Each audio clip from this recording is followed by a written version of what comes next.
Hi friends, I'm Michael Kingswood. It's story time, and it is Saturday once again, so that means it's Story Saturday. And Wonder of Wonders, not Wonder of Wonders, as you've come to expect, but it feels like wonder to me because it's been a busy week. I got the story read, and we're all set to send it to you, and it's going to be fun. This week we are going back in time a little bit to a novelette that I wrote a while ago, and I actually read it before here on the channel, but that was again back in the day when my sound sucked and I didn't really know what I was doing, and so I'm kind of redoing it to have a better presentation for you guys and also to help out with the audiobook thing. So this is called The Beast and the God Woman. It is sort of a dark fantasy set on a tropical island, and you'll see what happens. I enjoyed writing this. I think that you will enjoy listening to it, so let's get to it. Talk to you on the other side.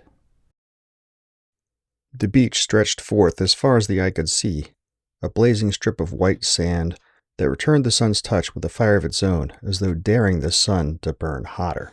Small crabs, barely larger than a thumbnail, dug their way up from beneath the scorching sand and poked their claws out, tentatively tasting the air before scurrying down to the water's edge. Many never made it there, instead getting snatched up by seagulls that winged overhead, watching the sand and waves for prey with sharp eyes and making their calls to each other in an avian symphony. A strong offshore breeze made the palm trees lining the beach sway, their long green leaves rubbing against each other like lovers caught in a passionate embrace.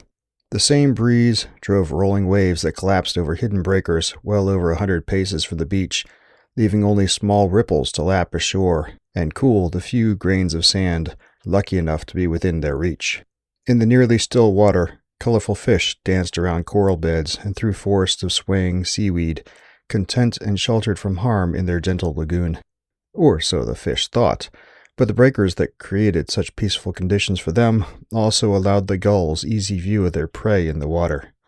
On occasion, one of them would plunge toward the water instead of the sand and emerge with a fish that happened to swim too near the surface held in its talons. Crying out in triumph, it would bring its meal back to the sand and consume it there for all to see. Yili liked it when they did that because gulls were easier to take on the ground than in the air. He would crouch under the palm trees at beach's end and watch with a stone loaded into the cap of his sling, and when a gull landed unawares within his range, he would whip the sling around his head, casting the stone at the bird and taking it before it knew danger was lurking nearby. Then he would dart onto the sand, his bare feet long since calloused against the sand's fire, grab the bird, and retreat back to the cover of the vegetation. He often felt the call of the sun in those brief excursions onto the strip of fire, and felt the desire deep in his bones to stay and lay himself down, nude except for his loincloth made from the hide of a boar, on the burning sand and wait for the sun god to take him away to paradise. But he dared not remain on that beach too long. That way lay danger, a danger that threatened to take him away from the sun god's protection and drag him screaming into the darkness where torments beyond imagination waited for those unwary or unlucky enough to be caught. He had never seen it happen, but the elders assured him it was so, and Yili had long ago learned that the elders were wise, far wiser than he. They knew these things. Sitting beneath the palms that day, Yili watched the gulls and thought of Jola, dead 2 years now. He had scoffed at the elders' teaching, proclaimed that it was the people's birthright to dance under the sun. Worse, to ride upon the waves to see what lay beyond the breakers. Madness. Nothing lay past the breakers. Nothing that could serve the people on any account. And if it could not be of use, what good was it, even if it was there? No, better to not think about such things. So the elders said, and after what happened to Jola, Yili knew it for truth. The memory of his brother's corpse, burnt, twisted, and broken, what was left of his mouth locked open into a soundless howl of agony, and his eyes wide from the horror of his final moments, still haunted Yili. Jola had been a good man, a kind brother, a dutiful son to their mother, a loving husband. It grieved Yili that his brother had not lived to see his twin sons born. That was what came of defying the gods' decrees. Men were meant to remain within the trees, away from the sand of fire, and certainly man was forbidden the sea. A gull's cry pulled Yili from his reverie. He lifted his eyes in time to see it as it dove earthward, its eyes fixed on a small crab that was meandering its way toward the surf. It would be just close enough to snatch. Yili set his sling to spinning and loosed the moment the gull's talons latched onto the crab. It had hardly begun to launch itself back upward when the rock struck it on the side of its head. The dull squish of the impact was punctuated by the soft crack of breaking bone, and the gull fell to the sand, dead. Yili smiled in satisfaction. 2 quarries with 1 stone. Once there had been a time when he could not have dreamed to take such a prize so easily. He laughed inwardly at himself and his early, clumsy ventures with the sling, but Jola helped him learn. It fell to him, since their father died when Yili was still little. Jola would have been proud to see Yili make this shot. Yili felt a momentary pang of loss, but shoved it aside. It had been long enough. To dwell on a matter so far in the past was counterproductive, and did Jola's soul no honor. He would prefer Yili to be strong and provide for their family without letting himself be laid up by regrets. When he stepped onto the sand and felt the burning sun overhead, Yili felt no such thing, only a surge of ecstasy, as he felt the sun god's touch upon him. As always, the temptation to stop fell heavily upon him, but he did not give in. In mere moments he crossed the short expanse of sand, snatching up the gull and crab corpses, and darted back beneath the palm trees.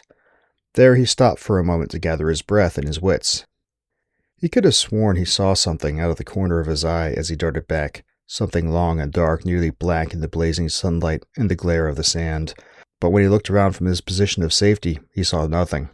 A shiver of fright surged down his spine, and Yili had to stop himself from turning away and fleeing back to the village as fast as his feet could carry him. It was the beast. It had to be.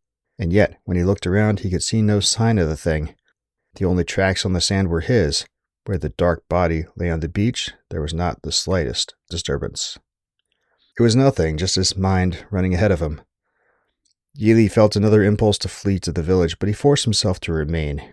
He always took the time to pluck feathers from his kill, and people would remark upon it if he did not do so this time. No sense in opening himself up to awkward questions. And even more, it was far better not to worry Kaylee excessively. She was due for her 3rd child, his this time, any day now, so Yili sat down and began pulling feathers from the gull's corpse. He spent some minutes, some hours, there, preparing the evening meal for roasting, before he noticed it. At first he thought he was imagining things again. There had never before been anything to see on the sea other than the waves, with their gentle lapping and their occasional whitecaps.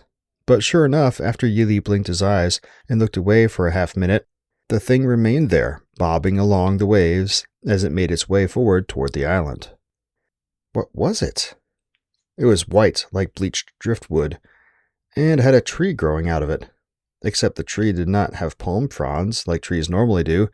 The tree was bare except for a loose white thing that flapped around in the breeze. It reminded Yili of the time Samo had stolen Gil's favorite loincloth and tied it to the end of a palm. It had flapped around like that, just as that loose white thing did. But Yili had never heard of a tree growing a leaf like that. His kill forgotten, Yili watched, heedless of the lengthening shadows, as the strange object drew ever closer. Only when it reached the breakers did he actually come to believe it was real. And then only the sound of it impacting the reef, the twangs and crunches, and the shout of dismay convinced him. It was the shout that really did it. Yili had heard all manner of wildlife before, but man made distinctive sounds, and the sound emerging from that thing as it broke apart on the breakers was definitely made by a man in fear. But men are forbidden to see. It had always been thus, and always would be thus. So how had a man managed to get on that whatever it was and become endangered on the breakers? He watched as the strange object split in two, then split farther apart under the force of the waves against the reef. From the distance, he saw 2 man-like shapes struggle to remain on board even as the thing broke apart. Finally, they fell into the crashing waves, and Yili thought for sure that was the last he would see of them. Nothing got through the breakers. The gods had placed them there to protect the island and its people, and they did a fine job of it. Yili felt a flash of sympathy for the 2 men. Drowning did not seem a pleasant way to die, though in reality he could not think of any way that was, except perhaps how old Beru had passed, in his sleep, peacefully. And yet Yili could also not help feeling a certain relief, almost satisfaction. The gods protected his people well. Surely those 2 only looked like men. Man was not for the sea, therefore those 2 were more likely demons, servants of the beast, come to the island for no good. He smiled slightly and turned to finish plucking the gull. Only a few feathers remained. But more movement in the water within the lagoon grabbed his attention once again. A single dark shape, it was difficult to make out any details from the glare of the lowering sun against the water, bobbed there, moving closer to shore. Wait, no, it was not a single shape, it was two, but so close together they just seemed as one. Curious, he squinted his eyes, trying to see better. The objects drew nearer, and it became clear one of them was moving, swirling the water ahead of itself in a way that appeared random at first. But quickly Yili realized that there was a purpose to that swirling as the objects continued moving in toward shore, against the retreating tide. All at once, Yili realized what he was seeing. The two men were moving through the water, propelling themselves somehow with their limbs. Another thing that was unimaginable, or perhaps even heretical. They drew closer, and it became obvious that only one of them was actually doing the swirling. The other bobbed limply, only accompanying the first because he had his right arm wrapped around the limp man's body, pulling him along. Amazing.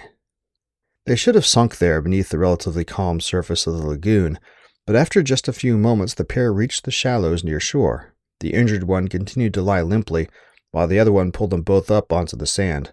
But he only managed to get them a few feet above the small surf's lapping waves before collapsing in a heap next to his injured companion. Closer now, Yili could see more details about them. The one who had pulled them ashore was tall, probably head and shoulders taller than Yili, and pale. He was colorful, much more colorful than anyone Yili had ever seen. His torso was a swirl of bright colors and flowers, except for his arms from just above his elbows. His legs were white above the knee and almost as pale below. It made no sense how... It took a moment for Yili to realize that the colors were clothing of some sort. But it was like nothing he'd ever seen before. It certainly was not fur or tanned hide. More amazing still, the man's hair was golden. Yili had never seen anything but black hair on a person before. What sort of being was this? All at once he felt a rush of excitement, and more than a little fear, beneath his growing curiosity. Perhaps this man and his companion were gods themselves. It would explain a great many things, but if so, why would they have crashed and had such a hard time of it? Yili sat still for several moments, thinking. Then, setting his kill down again, he maneuvered slowly towards the edge of the tree line. He glanced back and forth down the beach. No sign of the beast. Perhaps the golden man's presence frightened it off. Yili shook his head quickly. Small chance of that. The beast did not fear the sun god. Small chance it would fear these men, even if they were gods themselves. They needed to get off the beach before it was too late. Drawing a deep breath, he stepped from beneath the palm's protective canopy and hurried over to the two prostrate forms. As he drew near, though, he realized he had made a mistake. These are not two men. The smaller of the two, the one who had bobbed limply along behind the man, was a woman. It was obvious from close up. She was curved in the hips, like the other women Yili had known, but she was lush and toned in the way that the other women were not. There was something intensely alluring about her. The strength of her cheekbones, the magical golden locks that so resembled the man's, the muscles of her arms and legs, the way her rounded breasts moved with each shallow breath she took, the fact that her breasts were so nearly revealed. She only wore thin scraps of some strange material over them, with thin straps that rose above her shoulders to keep the scraps in place, quite a bit different from the tunics that the women of the island wore. Unbidden, he felt himself reacting physically to her, and he forced himself to look away. It was not proper to think of a god so, and now that he had seen them up close, what else could these two creatures be? Surely no man or woman had ever appeared as they had.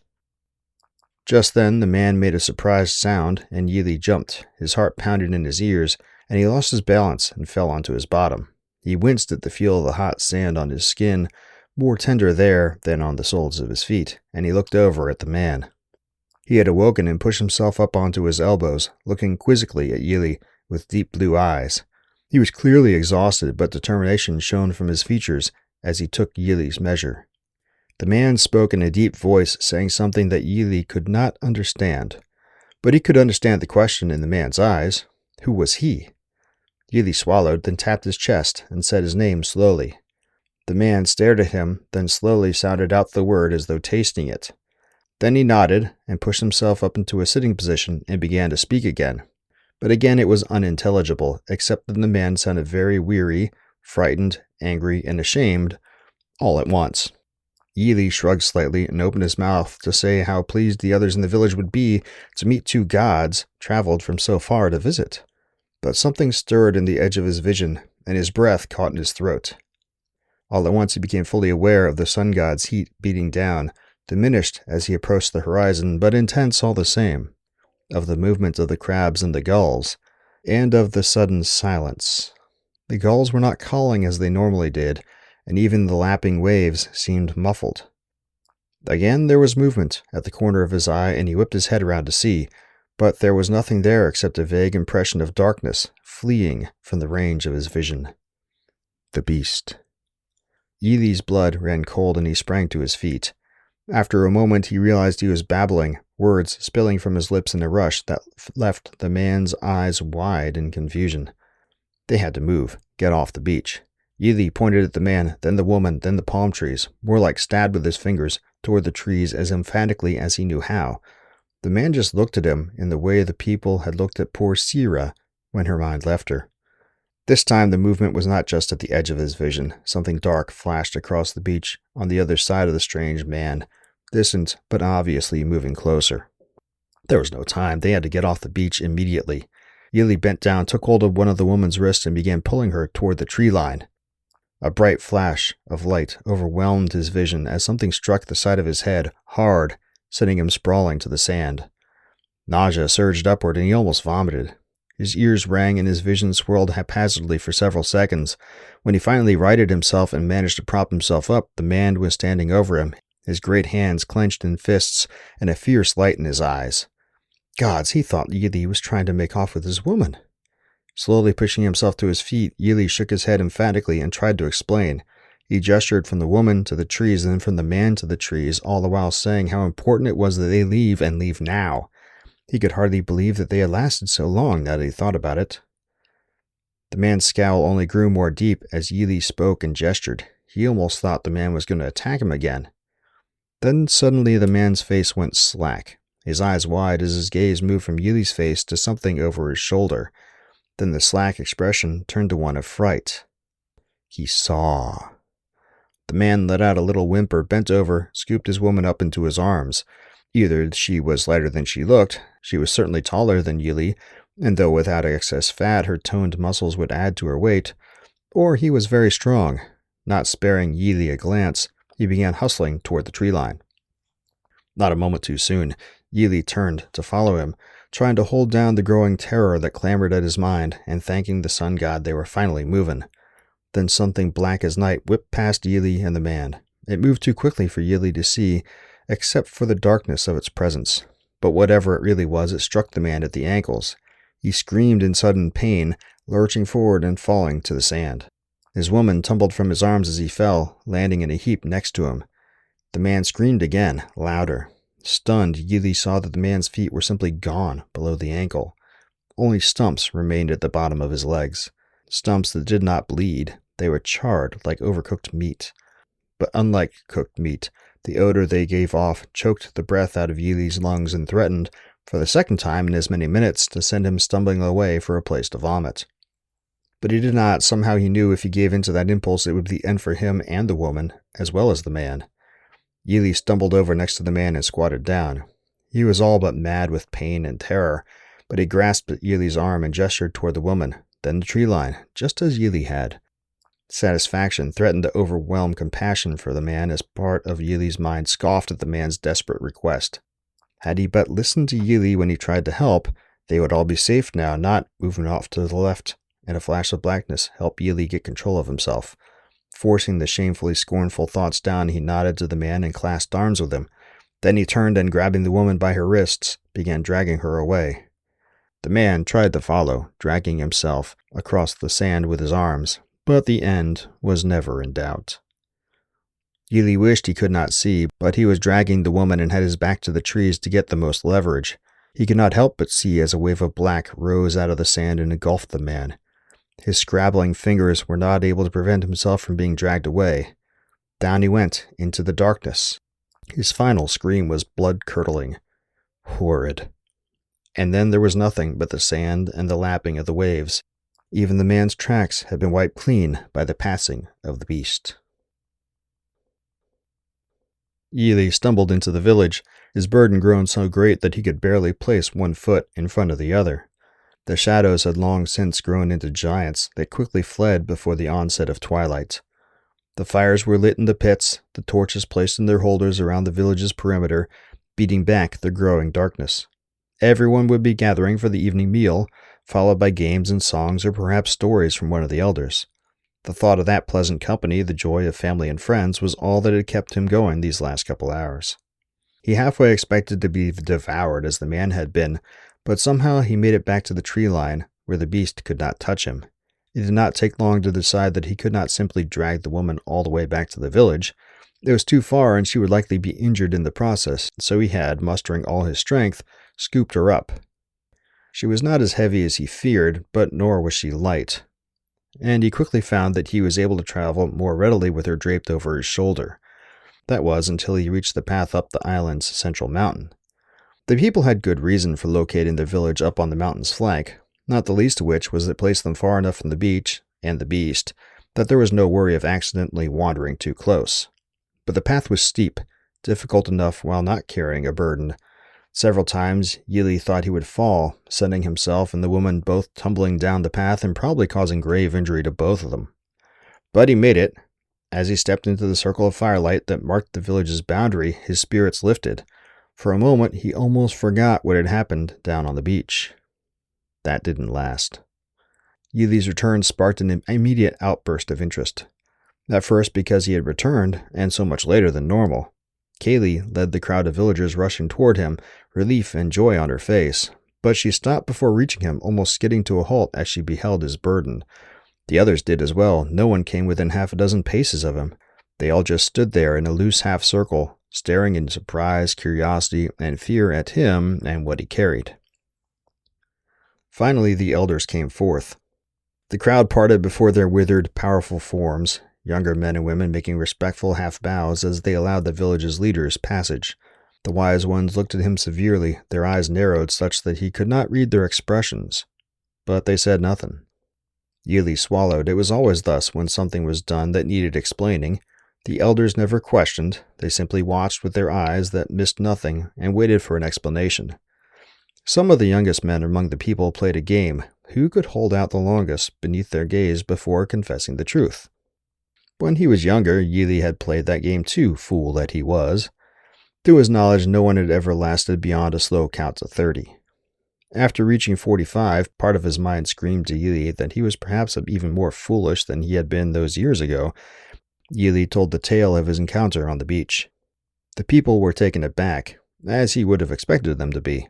Had he not been there himself, he would not have believed such a turn of events possible either. And yet they happened, he was living proof of it, and so was his burden. The elders frowned, all of them, their expressions troubled.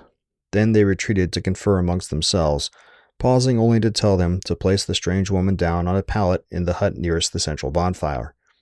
The hut belonged to Pau, Neela, and their small daughter Taya, but they did not complain. If anything, they seemed honored that the elders had deemed their home worthy of such an honor. Yili did as instructed and then finally embraced his wife. Kaylee was trembling, the anxiety of her evening finally letting loose now that he was here. It did not help to hear of the terror he had endured, Yili was sure. As he drew her close, he felt a deep shame. She had been through so much, losing her first husband the way she had. As Jola's younger brother, it was his duty to look after her after he passed, but nothing forced him to take her as his wife. It would have been completely within his rights to take another, as long as he provided for Kaylee and his brother's children. But he had always felt affection, more than affection, for her. It had not taken long before, in his brother's absence, that affection had grown into something much more. He could no more have taken another than he could have cut off his own arm. When she accepted his offer, he felt a relief and a joy that he had never thought to experience. The imminent arrival of their first child together was the only thing in his life that surpassed that feeling. And yet, as he held her, he felt her arms clutch him tightly, he found himself looking back at the god-woman who lay within Pau and Neela's tent. The magical gold of her hair, the curve of her legs, her hips, her breasts, and he felt a longing that he had not felt with Kaylee before. The elders liked to tell tales of Armstrong, who dared fly from the world's embrace far away until he touched the moon itself, and returned to Earth, a god in his own right. Yili had never understood such an impulse before, but now, what would it be like to touch a god and be touched in return? Would they not import godhood onto the man who dared such a thing? Yili shook himself, willing his thoughts back to the present, the now. Kaylee was his woman, his beloved, the mother of his children who had only ever treated him with warmth and deepest respect. He owed her better than that. And then the elders returned, their faces, if possible, even more troubled than when they left to confer. In hushed tones, they decreed that no one was to interact with the godwoman except themselves. To even approach her hut was to invite the sun god's kiss. Yili shuddered at the thought, but voiced no protest. Their decree made sense. The elders then gestured for the crowd to disperse to go back to their homes. There would be no stories this night. The evening had brought enough ancient legends to life as it was. Yili could not fault them for that decree either. Suddenly weary, and no wonder, considering all he had witnessed and done that day, he walked with Kaylee back to their hut, where the twins were already fast asleep. He wasted only the half moment it took to strip off his loincloth before flinging himself down onto his and Kaylee's furs. He barely felt her snuggle in next to him before he drifted off into a deep, deep sleep. Okay, well, as the title showed, and as I hope you figured out from my telling you it was a novelette, this is not the end of the story, clearly. This is one of those where if I was going to read it all at once, it would take a couple hours, and I'll want to try to keep this to about a half hour, as is my normal thing these days. So we're going to split it up, probably be 2 more weeks to finish it up, and we'll go from there. But as you can see, Yili and the other people in his village and the godwoman have a interesting situation that they're in, and hopefully won't get too scary going forward. Or not. It's funny, going back and reading this, I didn't realize it as I was writing it, but going back and thinking about the time frame of when I wrote this, I was like, I'm pretty sure when I wrote this is when me and the ex, at the time, we were binging Lost. And it's like, clearly it took a little bit of inspiration from that. But obviously doing my own thing with it, but you can't avoid some of that imagery as I'm reading it through. It's like, oh yeah, the shadowy thing on the beach. Hey, how about that? Anyway, hope you liked it. I will be back next week with part 2, and then we'll probably finish up the week after. In the meantime, do what you are supposed to do if you like the stories, which is obviously to subscribe to the channel, like the video, or if you listen to the audio podcast, subscribe to the audio podcast and like and leave reviews, all that stuff. But also, you got to go buy the books. The whole purpose of this, besides having fun, is to grift the books. Not just this one, everything I've got, up to close to 100 titles now. Best place to go to get them is michaelkingswood.com/store. It's the best place to go because I get the most money, because it cuts out the middlemen. Don't have to give other retailers their cut. More money for me, more direct relationship with the writer that you like for you, and, a little bit of independence is a good thing. Of course, you can go and find all my stuff on Amazon and Barnes & Noble and Kobo and Apple Books and Google Play Books and a billion other places out there. To get there, go to michaelkingswood.com/books2, read the number 2. That's a universal booklink aggregator. You see a list of all my titles, click on it, and you can go to whatever store you want from there. Again, best come straight to my business's store, but up to you. Let's see, what else is going on in the Kingswood world? Well, the backer surveys for the 52 Stories in 2023 Volume 4 Kickstarter campaign, which ended a few weeks ago, finally went out. They're going out this weekend. I have, when I got back from the sailing trip, had to do a lot of undigging. I think I talked about that before, from some chicanery that went on when I was away. And then, of course, that trip cost a bunch of money, so I've been sort of head down, focusing on cash, and a few other things I had to undig. So it took a little longer to get the surveys out than I normally prefer to, but it's out now. The stories are at the proofreader. I should have them back to me by the end of the month, and we are tracking for getting everything out to everybody. The target date for releasing getting that to everybody and then releasing it to the world at large is the 15th of December. I have also got the campaign pretty well fully drafted for the culmination campaign, the Volume 5, the full project end of the year Hoo-yah Kickstarter campaign, which will commence, I'm planning to commence it January 2nd for Volume 5.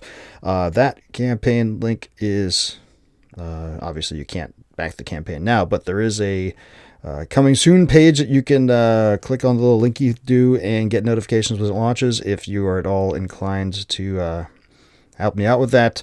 Or even if you're not, and you just want to help, you don't want to back it, but you want to help give it visibility, go and hit that notification thing so you can get told as soon as it launches.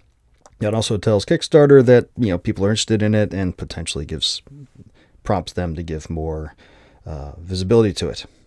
Maybe. Let's see. That is all I've got right now. I'm going to get out of here. I got work to do this afternoon, even though it's Saturday, and my daughter is dancing in the Nutcracker this evening, so I'm going to have a fun full day today, and of course an awesome day tomorrow. So, and then back into the week. So I hope you guys have a great weekend too, and we will talk to you next Saturday with part 2 of this story. Until then, don't do anything I wouldn't do.